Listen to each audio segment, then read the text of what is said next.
Hola Álvaro, ¿qué tal? ¿Cómo estás? Muy bien, Ana, muchísimas gracias por tenerme en tu programa, como se puede Bueno, decir. pues nada, deseando hablar contigo porque voy a hacer una cosa un poco diferente a como suelo hacer. No voy a desvelar quién eres todavía, quién es Álvaro del Castaño Villanueva, sino a lo largo de la conversación lo vamos a ir desvelando poquito a poco, ¿no? Perfecto. Lo que puedo decir es que hay una cosa que me llama mucho de tu currículum, que eres una persona, en principio, se le supone, ya ahora veremos por qué, una persona muy ocupada, que se dedica a temas financieros, vamos a dejarlo de momento así.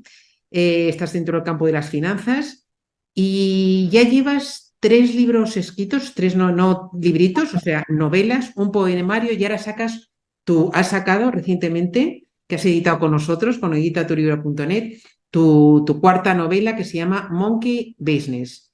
¿Esto cómo se explica, Álvaro? Pues se explica porque yo siempre he tenido la inquietud de escribir, ¿no? Desde joven. Y es una cosa que siempre he tenido pendiente. Y yo escribía de pequeño, de joven, escribía poesía, pero era una cosa muy particular, muy personal, que jamás pensaba que le iba a interesar nunca a nadie, ¿no? Y luego pues me dediqué a trabajar durísimo, a vivir fuera de España, y la verdad es que la escritura tuve un poco abandonada.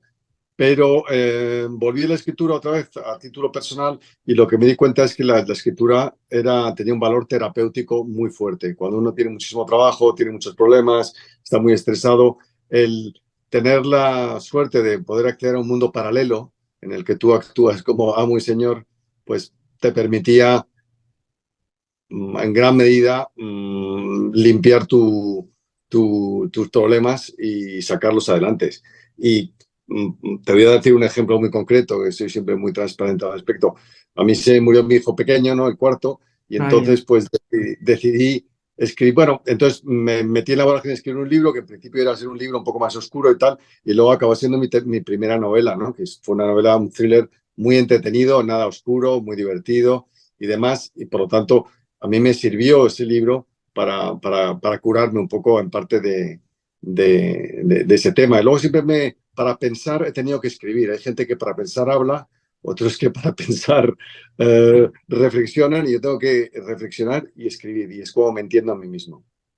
Es muy interesante lo que has dicho. Primero, que un poco comenzaste tu primera novela como algo terapéutico, que es curioso. O sea, y sí que había oído mucha gente que escribe cosas de desarrollo personal, ¿no? Más bien, o cuentan una experiencia traumática y eso les sirve como algo terapéutico. Pero tú no, tú escribiste una novela, nada más ni nada menos, y luego eso como que tienes que escribir, que eso sí que le pasa a mucha gente, y mucha gente que no ha escrito su primer libro todavía no lo sabe, ¿no? Pero te da una gran tranquilidad porque te ayuda a ordenar muchas cosas que tienes en tu cabeza, ¿no? En tu caso veo que probablemente sean historias, ¿no? Eh, ¿Por qué una novela no es fácil escribir? No es fácil. Yo no he escrito nunca novela, he escrito muchos libros de no ficción, pero novela me resulta una cosa muy compleja. ¿Tú te formaste para escribir o no? ¿O es que eres un gran lector? O sea, ¿cómo escribes esa primera novela? Pues la verdad, yo nunca me he formado para escribir. De hecho, yo estudié en el Liceo Francés en Madrid, por lo tanto, Eso tampoco. también marca mucho, ¿eh? Entonces sí que me enseñó a pensar. En el liceo francés pues nos enseñaba a pensar a todos, estábamos todo el día escribiendo, y entonces pues eso sí que me dio una manera de pensar y de orientarme en la vida muy diferente de lo que había en España en esos momentos, ¿no? Entonces, la verdad es que, o sea, ¿cuál era la pregunta? Recuérdamela, Bueno, perdóname. antes que les diga algo, como has citado el liceo francés, no sé si serás, bueno, es un poco mayor que tú, pero Javier Moro, no sé si le conoces, yo creo que es también del liceo francés, ¿no? No, no le conozco, ¿no? Creo que es un poco más mayor que yo, sí. Sí, pero es del liceo francés, igual que yo creo que es de Javier Moro, que ha sido Premio Planeta, que igual que ha sido Miguel Bosé, por ejemplo, yo lo sé porque eran de la Bueno, misma mucha quinta. gente de la movida madrileña, muchos grupos de rock también y muchos intelectuales. El liceo era un nido de intelectuales, de hijos de políticos de la transición, todos los hijos del PSOE, de UCD y todo eso estaban ahí. Era un caldo de cultivo muy. ¿Tus padres era el caso también? No, ¿Eran no, mis padres intelectuales eran o no? por vocación internacional porque sabían que era que era importante de una educación internacional, pero bueno, somos de familia de diplomáticos, y entonces quizás eso influyó. Bueno, vale. También tiene todo el sentido. Bueno, no te lo preguntaba porque escribir una novela no es una cosa fácil y Justo. uno llega ahí, pues, o porque ha leído muchísimo, o porque ha ido a algún curso de escritura o así, ¿no? En tu caso Y veo no, que, yo como te decía, yo no he hecho ni un curso de escritura, he leído bastante, he leído mucho, pero sobre todo es que me aventuré a escribir y obviamente antes de escribir esta novela, la primera, escribí tres o cuatro que tengo en un cajón y que son disparatadas, ¿no? Y hasta que uno encuentra esa voz interior y esa guía y ese objetivo de cumplir, que quizá fue el pequeño, bueno, el trauma que me causó, digamos, la desaparición de mi hijo pequeño, pues entonces eso me obligó a tener que cumplirlo. Tuve que cumplirlo, yo iba a terminar la novela y eso es lo que me descubrió a mí pues que era capaz verdaderamente de terminar una novela y de hacerla muy entretenida, ¿no? Que era mi objetivo. vale, a lo mejor tu experiencia, digamos, como profesional, que eres Managing Director de Goldman Sachs y tienes una larga carrera, no solamente en Goldman Sachs, sino en otras empresas financieras, y a lo mejor lo estoy diciendo mal, muy importantes. Bueno, por lo menos seas una persona bastante productiva, porque me imagino que te quedaría poco tiempo, pero bueno, si tú lo disfrutabas, que no lo sé, porque también a veces escribe sufriendo, ¿no? Más que otra cosa, pero no sé, ¿de dónde sacabas el tiempo? Me imagino que quitarías ahora el sueño. ¿Cómo lo hacías? O sea, cuéntame cómo es. No sé si ha cambiado también desde tu primera novela hasta esta última, si has cambiado un poco, pero dime primero, ¿cuál es cómo escribes tú? ¿Escribes por las noches? ¿Escribes todos los días cuando estás escribiendo? ¿Te pegas a tracones? ¿Cómo escribes? ¿Cuál es ese proceso? Pues cada libro fue una historia distinta. Yo no escribo porque quiera escribir o tenga ganas de transmitir o quiera contar una historia. Yo escribo por una necesidad concreta. Cada libro es un impulso concreto. Te puedo explicar, el primer libro pues fue este impulso, el segundo fue Muerte en Manila, que es un libro de historia en relación a mi familia y que fue un poco la vida de mi padre y mi abuelo en Filipinas en la Segunda Guerra Mundial, en la ocupación japonesa, y hay un aspecto, tenía un material, mi padre, digamos, estaba llegando al final de su vida y quise hacer este libro porque era una contribución a la historia de España de ultramar muy interesante. Entonces tenía que hacerlo en ese momento y lo hice. ¿Llegó a leerlo tu padre? No lo llevo a leer, desgraciadamente. Se fue un Nada. poquito antes, pero bueno, tengo unas historias maravillosas. En la historia, bueno, te lo voy a contar rápidamente para que veas lo emocionante que fue. Mi padre, cuando entran los japoneses en el consulado de España y lo arrasan y matan a todo el mundo, mi padre no estaba en el consulado, pero llega con las fuerzas americanas allí y solo encuentra el cadáver de una niña pequeña de 5 años bajo todos los cuerpos ensangrentados de su familia. Es la única persona que está con vida, con agujeros de bayonetas y tal. Yo al cabo del tiempo encontré a esa niña que vive en Barcelona. No me digas, Eh, pero ¿porque la era, buscaste o la encontraste la por busqué, casualidad? la busqué y la encontré y ella no sabía verdaderamente cuál había sido la verdadera historia. Ella le había contado una historia de lo que había pasado, pero no sabía que era mi padre el que la había encontrado y demás. Pues digo, es un aspecto, y yo conocía esa historia, entonces conocía la historia de lo que le había pasado a mi padre, parecía francamente emotiva, y luego en una parte de la historia de España que la gente desconoce, ¿no? Pues ese fue un impulso. El tercero es un poemario y es la parte más íntima, ¿no? Más desgarradora de uno mismo, es un poemario que escribí durante mucho tiempo. Y esta última novela pues fue un reto doble, uno que es la primera vez que he escrito con un orden, porque todas las anteriores se han escrito un poco a salto de mata, ¿no? Por impulsos, por atracones y cuando podía. Y digamos, esta es la única novela que dije, voy a hacer un esquema, me voy a hacer un guión y me hice verdaderamente un orden y luego fui rellenando la novela. Y gracias a Dios yo ya he llegado, mis hijos ya están fuera de casa, digamos, todos trabajan y ahora tengo mucho más tiempo del que disponía antes. Entonces ahora puedo escribir en los viajes de avión, cuando estoy en hoteles, en los sábados, los domingos, digamos, tengo mucho desorden a la hora de escribir, pero escribo regularmente y como ahora además tengo la suerte de escribir en The Objective desde hace casi 4 años, pues también me obliga a tener una disciplina de sentarme y lo cual me viene muy bien para mantener fresca la costumbre de trabajar, porque no hay cosa que más te acompañe a un escritor que el trabajar de manera regular Ujú. y escribir. Totalmente. Hablamos un poco de Objective, de esta, me parece que es revista, ¿no? No es un periódico, es No es un periódico. periódico independiente y solamente digital. Es uno de los periódicos de mayor crecimiento de España en la actualidad y es un periódico absolutamente independiente que es propiedad de una familia y que no y que es, digamos, un periódico con proyección nacional e iberoamericana. Ujú. ¿Tienes algunos autores que crees que te han podido influenciar a la hora de escribir, Álvaro? Pues bueno, muchísimos. Te puedo citar desde los autores de cuando era pequeño, ¿no? Las novelas de Emilio Salgari, Enid Blyton, Tema de los Cinco, las, los cómics de Asterix y Obelix, Lucky Luke. Yo muy valice francés, pues teníamos acceso a ese tipo, no Mortadelo y Filemón. De verdad lo digo, que son gente que absolutamente ha influenciado mi manera de pensar y de ver el mundo, ¿no? Y luego ya vas evolucionando con el tiempo y vas pasando a escritores, pues, muy intelectuales, muy serios, ¿no? Sobre todo de Iberoamérica, ¿no? Mucho francés también, es un gran lector de Francia, soy un gran admirador de Charles Dickens, me he leído absolutamente todo y me apasiona. Digamos, para mí es la referencia de cómo puedes hacer una novela muy, muy entretenida, muy bien escrita y verdaderamente que perdure en el tiempo, ¿no? Para mí sería, digamos, mi escritor favorito sería Dickens y es el que más me ha influenciado. Simplemente, no sé si es el mejor o el peor, pero es alguien que escribe de una manera increíble y que hace todo ameno y muy entretenido y que han pasado muchos siglos y lo sigues leyendo ahora mismo y te parece verdaderamente actual los personajes, las historias, los sentimientos, ¿no? Ujú. Las tres novelas anteriores, o los tres libros anteriores, los has publicado con editorial. Esta cuarta decides autopublicarla. ¿Por qué, Álvaro? Pues mira, primero porque pensé que cuando trabajabas con una editorial, la editorial es como si te sancionase, ¿no? Te dijese, usted es un escritor porque le hemos aprobado el libro. Y el libro es bueno porque hay un señor que se lo ha leído y lo ha aprobado.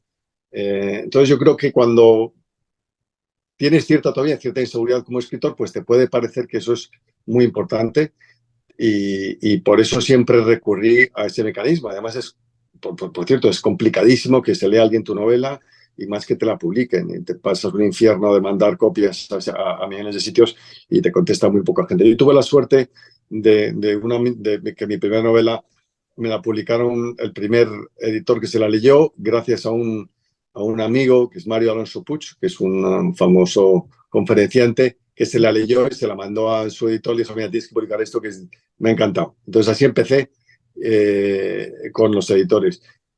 Pero ya en esta última novela, la verdad es que estaba un poco harto, ¿no? De ir de casa en casa y no quería pasar por el... Necesitaba, digamos, tener el hijo ya, no tener que estar embarazado de la novela durante un año hasta que sale y luego te dicen que sale dentro de un año más adelante y resulta que te impide escribir. Yo si no tengo la novela publicada y ya leyéndose, me impide comenzar otra historia. Soy absolutamente incapaz. Entonces Ujú. tuve la suerte también de la Objective la iba a publicar en formato folletín, capítulo a capítulo, y la podía publicar al mismo tiempo que la publicaba el periódico, con lo cual la han leído en todo el mundo, porque hay muchos lectores, además en Google, sabes que también tienen los Google Analytics, le dice al periódico quién está leyendo, dónde, cuántas veces, cuántos minutos, y es fascinante. Y al mismo tiempo, pues tengo el link al libro, la gente lo compra, al mismo tiempo. Entonces ha sido una cosa increíble y sobre todo el saber también con la plataforma de Amazon cuántos libros estás leyendo al día, dónde los estás vendiendo, todo en tiempo real, en vez de tener que esperar además un año a que te paguen los royalties. Me parece que las dos fórmulas son válidas y que cada escritor tiene que encontrar su acuerdo particular, digamos, consigo mismo o con alguien, pero son fórmulas verdaderamente que antes no existían, la de publicar, autopublicarse, y que ahora me parece que es increíblemente atractiva. Ujú. Sí has mencionado la rapidez, ¿no?, de publicación, el tener control de tu obra, ¿no? Y, Totalmente. Yo y- desde que te contacté hasta que lo publiqué, yo creo que fue muy rápido porque teníamos mucha prisa, pero vamos, lo hicimos en un tiempo récord. Ujú. En 3 semanas creo que ha sido el proceso entero y eso es ¿Cuál inaudito. fue tu experiencia? Porque lo hiciste a través de nuestra nueva plataforma de editatulibro.net, que pone en contacto a autores, como es tu caso, que quieren autopublicar su obra, o incluso editoriales que necesitan, pues, contratar correctores, portadistas, maquetadores, etcétera. ¿Cuál fue tu experiencia? Pues no es porque me estés entrevistando tú, pero la entrevista, la entrevista ha sido, perdón, la experiencia ha sido muy, muy grata, sobre todo ha sido muy profesional y muy eficiente. A mí me gusta trabajar con gente que cumple con su palabra, que entrega las cosas a tiempo y que te garantiza un nivel de calidad. Y es lo que yo he encontrado con vosotros, ¿no? Primero que me ayudasteis a hacerlo en un tiempo muy rápido, cuando era mi necesidad, pero luego todas las etapas se han ido cumpliendo muy bien. Estoy plenamente satisfecho con todo lo que os he ido pidiendo a lo largo del camino, desde que empecemos con la corrección, luego ya la portada, que ha sido sensacional y la gente me lo comenta, la edición en sí misma, me han felicitado que siendo un libro autopublicado que no tiene, digamos, la misma calidad que puede tener uno de editorial, porque no tiene tapadura, porque lo que sea, pero me han dicho que es un libro muy bien editado. ¿Sueñas con ser el próximo bestseller? Desde Triunfa con tu libro transformamos tus palabras en éxito de ventas. ¿Estás listo para escribir tu libro? Nosotros te guiamos paso a paso. Y cuando tu manuscrito esté listo para conquistar el mundo, ¡boom! Editatulibro.net entra en juego. Con el mejor equipo de profesionales editoriales, tu obra brillará como nunca. Correctores, maquetadores, portadistas, editores y publicistas a tu disposición. No dejes que tu libro sea uno más en la estantería. Hazlo resplandecer. Con Triunfa con tu libro y editatulibro.net, tú eres el próximo autor revelación.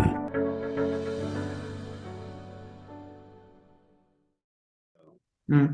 Es que eso es lo, yo creo, Álvaro, la tendencia que hay, yo he visto en los últimos, te diría, 3 años, es que muchos autores que autopublican, publican con una calidad muy similar o superior a algunas o muchas editoriales. Si tú tienes un control de tu obra, tú puedes hacer una portada casera o puedes contratar a un buen diseñador que probablemente puede hacértelo incluso mejor que una editorial, por ejemplo, ¿no? Total, Eh, tú participas mucho más, porque editorial te pone muchas limitaciones. O sea, claro, te, es lo te que hay. preguntan, pero en el fondo no, tú estás encantado normalmente con lo que te proponen. En cambio, aquí ha habido mucho input. O sea, he tenido un diálogo muy, muy largo con tu diseñador. Totalmente. Y cuéntanos de qué va tu última novela, Monkey Business. Pues mi última novela, Monkey Business, es, de manera sencilla, es un thriller político y de espionaje que tiene como protagonista a una célula del CNI español, del Centro Nacional de Inteligencia, que escucha en la televisión cómo el presidente del gobierno español, el presidente del gobierno marroquí y el primer ministro inglés anuncian que Gibraltar, que han llegado a un acuerdo para decir que Gibraltar vuelve a España, obviamente, y que Ceuta y Melilla se entregan a Marruecos. Y la pregunta es, ¿qué ha pasado? ¿Quién ha cedido? ¿Qué hay a cambio de todo esto, no? Y entonces, detrás de ellos se descubre un mundo de corrupción política, de todos los flujos del narcotráfico y del lavado de dinero internacional, ¿no? Y eso, a mí una cosa que me preocupaba mucho, digamos, es el contexto, la parte de la novela más entretenida, ¿no? Que es una novela pues muy rápida, trepidante, donde en cada capítulo pasa algo, pero también un trasfondo de denuncia política, denuncia social, ¿no? Con lo que está pasando en la política nacional, pero también en la política nacional. Yo sí te digo, Ana, que hace un año escribí una novela que iba de un presidente del gobierno español que se saltaba a la Constitución para ser reelegido. Ese es la historia que cuento, obviamente no está enmarcada. Esperemos que, aunque está muy bien tu novela, esperemos que no se cumpla esta segunda, esta última Monkey Business, pero bueno, Esa tiene, era la, tiene visos de esa era la realidad. hipótesis. Esa era la hipótesis de la novela, no tiene nada que ver con la realidad actual en este caso, pero que bueno, que es muy de actualidad porque justamente ahí se debate en la sociedad política ahora mismo. Luego, pues está muy unida a todo el tema de Venezuela, ¿no? Y del narcoestado venezolano, y lo que está pasando en ese país y cómo lo han destrozado. Todo ese tema me preocupa mucho y pues lo he metido todo lo que es el tema político, pero siempre desde de la coherencia, la neutralidad, siempre algo muy constructivo, pero un poco denunciar sobre todo la corrupción en el mundo político. Hace poco has presentado tu libro. Háblanos un poquito de cómo fue ese momento. Si fue un momento bonito, emotivo, cómo lo hiciste. Yo creo que vives en Londres, ¿no? No sé si lo hiciste en Sí, Londres, sí. en España. No, lo he hecho en España y tuve la suerte que el periódico, que Álvaro Nieto, que es el director del periódico de The Objective, y Paula Quinteros, que es la editora, pues me invitaron a presentarla en el periódico, en las oficinas, y ha sido un evento muy pequeño. Yo ya, digamos, no me gusta hacer cosas grandes. Hice una cosa muy pequeña, éramos como 30 personas, amigos y gente que le interesaba el tema en particular, el tema político del que estamos hablando. Y bueno, me entrevistó Álvaro Nieto, como sabes, es el director de The Objective, que es el antiguo editor también del País y tal. Y es un señor, un periodista de primera línea y increíblemente inteligente y que tiene un libro que yo me leí y que fue un poco el origen del entramado de la novela, que se llama Conexión Caracas-Moncloa, que cuenta todo el escándalo del aterrizaje de la vicepresidenta del gobierno venezolana, Delcy Rodríguez, en Barajas y las 48 maletas de dinero que desaparecieron. Él escribió un libro sobre ese tema y yo tengo la novela que va un poco enlazada. Entonces tuvo mucha gracia cómo íbamos enlazándonos, digamos, todos los temas el uno con el otro. Y todas las cosas que cuenta siempre que digamos, como dicen ellos, siempre publican mucho menos de lo que saben, ¿no? Entonces en Petit Comité te cuentan cosas que de otra manera no te pueden contar. Entonces estuvo muy entretenido. ¿Tú en tu entorno comentas que eres escritor o la gente lo sabe o no lo sabe? Sí, sí, sí, yo me defino También como... Yo en tu ya, entorno profesional también. en el mundo profesional digo que yo soy escritor y escribo por vocación y trabajo por, por necesidad, por decirlo de alguna manera, que me encanta mi trabajo también, pero sí, la verdad es que lo cuento y estoy francamente orgulloso, digamos, a nivel personal, de satisfacción personal de escribir y lo cuento a todo el mundo y además mis amigos y mis clientes y mis contactos me suelen leer y me siguen en el periódico. Escribo Ujú. cualidad una vez al mes. Entonces, digamos, mantiene un contacto con mucha gente, ¿no? Hay mucha gente que no me ve y que me dice, Álvaro, es que parece que estoy contigo todos los meses. Entonces, parece que leo en el libro, te leo en el artículo. Eso es muy Claro. gracioso.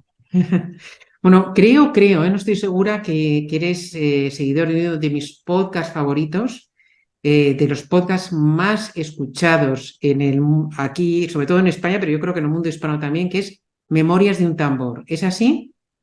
Sí, sí, un gran fan de Mario un tambor por el formato y por el comunicador que hay detrás. Yo lo descubrí por casualidad, pero te puedo contar que para mí fue un enorme descubrimiento porque me ha permitido acercarme a la historia de una manera sencilla, muy entretenida y cuando quieras, en cualquier momento, puedes salir, estás en bici, corriendo, en un avión, por la mañana. Entonces a mí así fue verdaderamente un encuentro con una manera de aprender de la que yo no era consciente. Yo no estaba acostumbrado a los podcasts, siempre había leído. Y leer sobre historia muchas veces pues tienes que meterte un tema, leerte 4 libros y uno es muy pesado, el otro es muy histórico y tal y cual. Y aquí con Memorias de un tambor pues te acerca directamente a la historia, te pica la curiosidad y luego tú mismo vas profundizando en los temas si te gustan. Y yo creo que me he escuchado casi todos los podcasts. De hecho, escribí un artículo sobre Memorias de un tambor, porque creo que Así. es labor social increíble. Ahora mismo que en los colegios no se enseña casi historia y en algunos sitios incluso se enseña una historia bastante distorsionada o bastante limitada, este hombre está haciendo una labor, vamos, de incalculable valor. Impresionante. Eso que estás diciendo tú de que te da un poco de pereza leerte 4 libros, un notar, ya lo hace, no me acuerdo cómo se llama el podcaster de Memorias de un Tambor, pero ya lo hace él, porque no he visto una persona que se documente más, porque él además no es historiador, pero que se documente más. Es verdad que, claro, los episodios no son semanales, es uno cada meses, pero claro, se lo tiene que preparar. Es como tú, que aparte de tener su trabajo, pues el resto del tiempo, una parte del tiempo importante, lo dedica a su podcast y la verdad que los que somos seguidores somos muy, muy, muy, muy fans. Para ir terminando un poquito, Álvaro, ¿tú qué recomendarías? Porque a mí tu caso me sirve de ejemplo para muchos autores. Y a un tipo de autor es el autor que dice yo no tengo tiempo, ¿no? Es muy típico cuando uno, la excusa número uno para no escribir un libro que llevas tiempo pensando es no tengo tiempo, ¿no? Entonces, yo a la gran mayoría de autores, yo ayudo a autores de no ficción a escribir libros, ¿no? Todos lo tienen que hacer además de sus tareas profesionales o del día a día, ¿no? Además, no es que dejes de hacer para solamente dedicarte a escribir. ¿Qué aconsejarías para personas que tienen ese sueño de escribir un libro y que les cuesta porque van dejándolo porque tienen esa sensación de que no tienen tiempo? Pues la verdad es que yo también me encuentro con mucha gente así en mi entorno y siempre les transmito el mismo mensaje. Lo primero es que no hay que tener un poco de disciplina. Si uno quiere estar en buena forma física, tiene que ir al gimnasio o tiene que salir a hacer ejercicio 2 o 3 veces a la semana. Yo, de hecho, en todas las semanas me bloqueo el tiempo para para hacer deporte porque me parece esencial para mi equilibrio. Digamos, ¿Qué deporte haces, Álvaro? Si te podemos preguntar. hago de todo, monto en bici, voy al gimnasio, todo ese tipo de actividades, ¿no?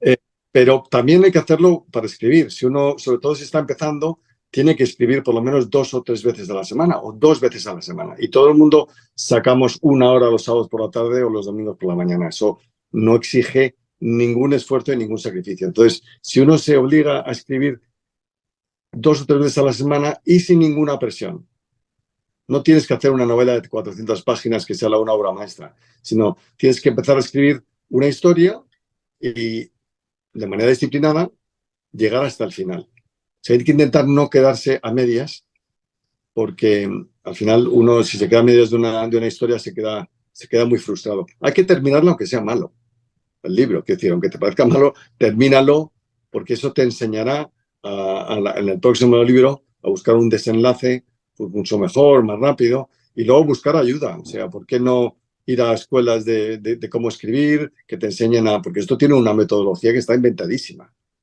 Yo me la he inventado solo, pero quiero decir que si me hubiera ido, me hubiera ahorrado muchísimo tiempo y seguramente que hubiera conseguido resultados mejores de los que he conseguido.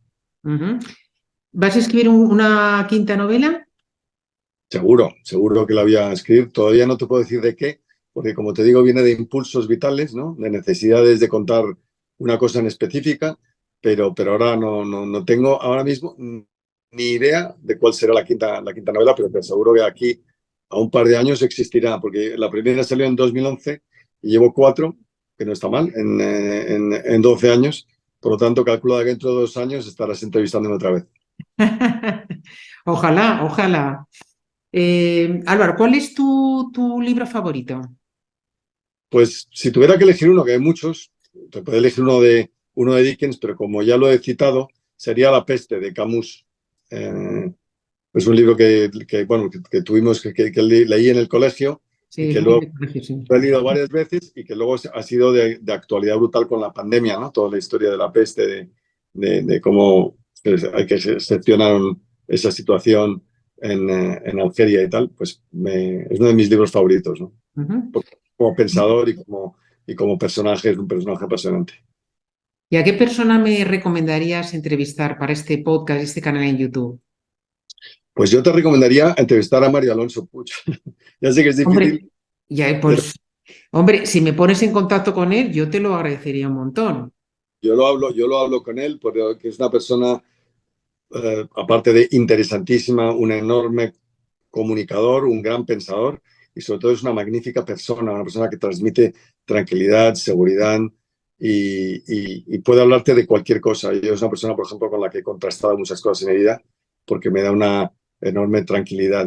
Creo que es una persona que es un gran mentor en la vida. Absolutamente, pero además es autor, eh, escritor y psiquiatra y hay mucho, también yo he observado en los últimos 3 o 4 años, muchísimo interés en médicos por escribir libros, pero no libros como los que escribían antes, que eran libros para otros médicos sobre medicina, no, es libros pues para explicar al paciente pues, el tema que trate el médico, ¿no? Hace poco entrevisté a un cirujano, jefe de cirugía del Hospital de Mar de Barcelona y catedrático de cirugía, se ha jubilado hace poco, que ha escrito un libro muy curioso, te lo recomiendo, Lo apunto. que se llama Si puede, no vaya al médico. El Un título es buen genial. título, un buen título. Y es una persona le encanta la filosofía, es una persona con mucho fundamento. No solamente, por supuesto, es un prestigioso médico, sino con mucho fundamento. Entonces, ya el título de alguien así, por lo menos pica la curiosidad. Pero bueno, que hay muchos médicos ahora que se han lanzado. Yo creo que también por temas de marca personal, muchos de ellos, y bueno, este es un ejemplo impresionante de un psiquiatra que se reconvirtió, ¿no?, en escritor y comunicador. Y bueno, a mí me encantaría. O sea que si tú me puedes poner en contacto, yo te lo agradezco un montón. Yo se lo Álvaro. planteo seguro y te diré a ver qué te contesta. Pero vamos, es increíble. Él me presentó mi primer libro y mi segundo libro y fue brutal. Claro, pero eran presentaciones de 500 personas. Pero claro, por eso ya de ahí he pasado a una cosa mucho más pequeña. Pero él tiene un tirón impresionante y luego es una magnífica persona. O sea que ojalá Bueno, tengas la fenomenal, fenomenal. Vale, pues Álvaro, un montón de gracias por estar aquí en nuestro canal, compartir tu experiencia como escritor, tu evolución, y seguro que animas a mucha gente que está o estaba en la situación que estabas tú, como empezaste a escribir tu primera novela, a lanzarse al ruedo y ponerse, como dices tú, oye, pico y pala, ser perseverante y escribir libros. Así que muchísimas gracias, que sigas escribiendo, que te puedo entrevistar dentro de un par de años, y un abrazo de Madrid a Londres. Pues muchísimas gracias a todos y nada, enhorabuena por esa empresa que tienes que funciona tan bien y que nos ayuda tanto a los escritores. Vale, muchísimas gracias, Álvaro. Gracias, Ana. Vale, hasta luego, adiós. Adiós. Adiós.